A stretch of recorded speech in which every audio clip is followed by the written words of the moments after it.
Who's in the Hall of Fame game? Steelers, the Cowboys, ultimate Hall of Fame game, best of all time. Hall of Fame game is the worst game that is played every year at every level of football.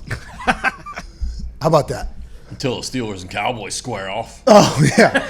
Tell the players, Pat, when they got extra reps to try to earn a spot on that team, you're telling me it doesn't mean anything to those guys? Bro, it's like the fourth preseason game, but it's the first preseason game, and nobody knows what the fuck they're doing before 4 weeks. I mean, it is So no Big Ben? Doubtful. Big Ben might not even be in Canton, Ohio for that game. I actually got hurt like 2 days before the Hall of Fame game, so I would not have played in the Hall of Fame game if it was to be played in. We actually brought in Michael Pilardi, who put out some great film, bombs balls. He went to the Carolina Panthers after that. He was so damn good. He was going to punt in that Hall of Fame game, and he was a guy who hadn't had a chance yet to really put out some good film.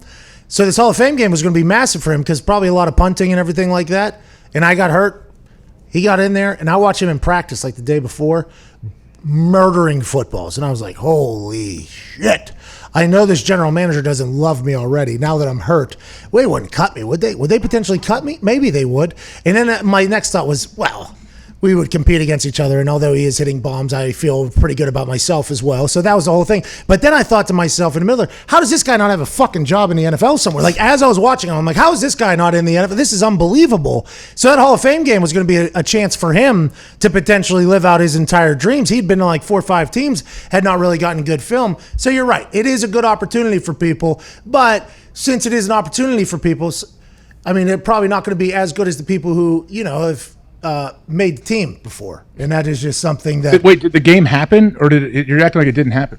No, remember that was the one where they spray painted the field and then they put a tarp. Oh, that was on top the Packers. Yeah, and they what's that called? Broiled the field. So they actually broiled the field with the sun. They only cooked the top of it. And How happy were both teams? Oh, well, we went to. I know because the Packers there. I was texting with multiple the trainers and different players throughout like the whole process, and I was like, "Oh my gosh, you guys."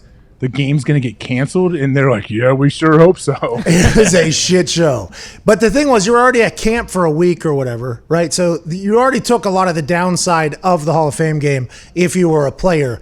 Look, all the downside is having 5-6 extra days of practice. Oh, yeah. And being locked. But even then, though, as a player, if you were going to play a quarter or so, they'll say, hey, we're here. We might as well play. I guarantee the majority of guys are like, nope, we might as well not play. No, You're 100% wrong, actually. Why don't we don't play? And I walked out. I take the first bus, even though I wasn't playing. I wanted to get over there. You walk through a school to get to the locker room. It's a very interesting.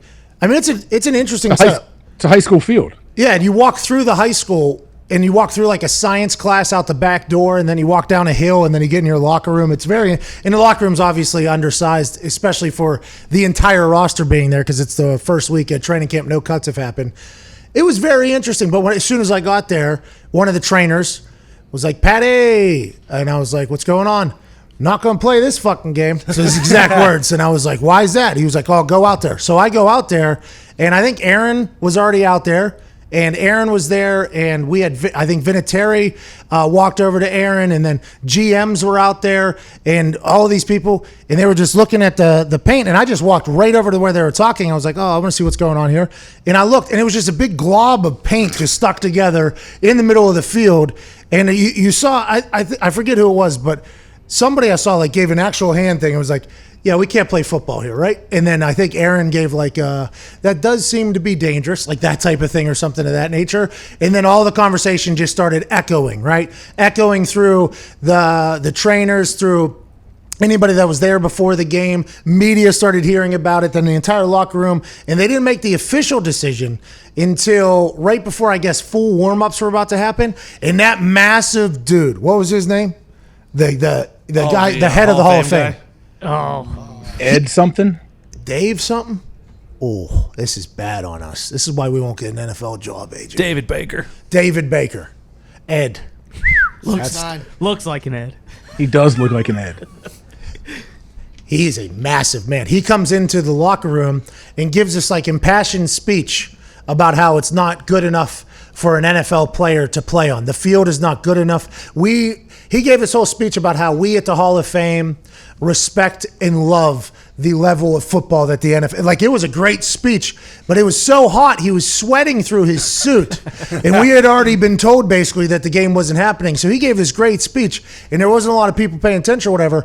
And we thought we were just going to get the hell out of there. And they're like, no, we're going to do something though for the fans that come here. And they did like a walkout thing. We stood on the field away from each other. I mean, it was very interesting, but that was the first time I ever shook Mr. Rogers' hand. I said, sir, big fan of the way you do life or something like that. And he said, thanks, you too. And then I walked away. And I think that was potentially the moment that kindled into our best friendship. And this son of a bitch. So did your whole team get that belt? That the whole team, you mean the team that was hand selected by Aaron Rodgers to represent the NFL's past and present in a golf battle against the National Basketball Association? Yes. Yeah, we all got belts. Look good, feel good, play good. Play good, pay good, live good, die good.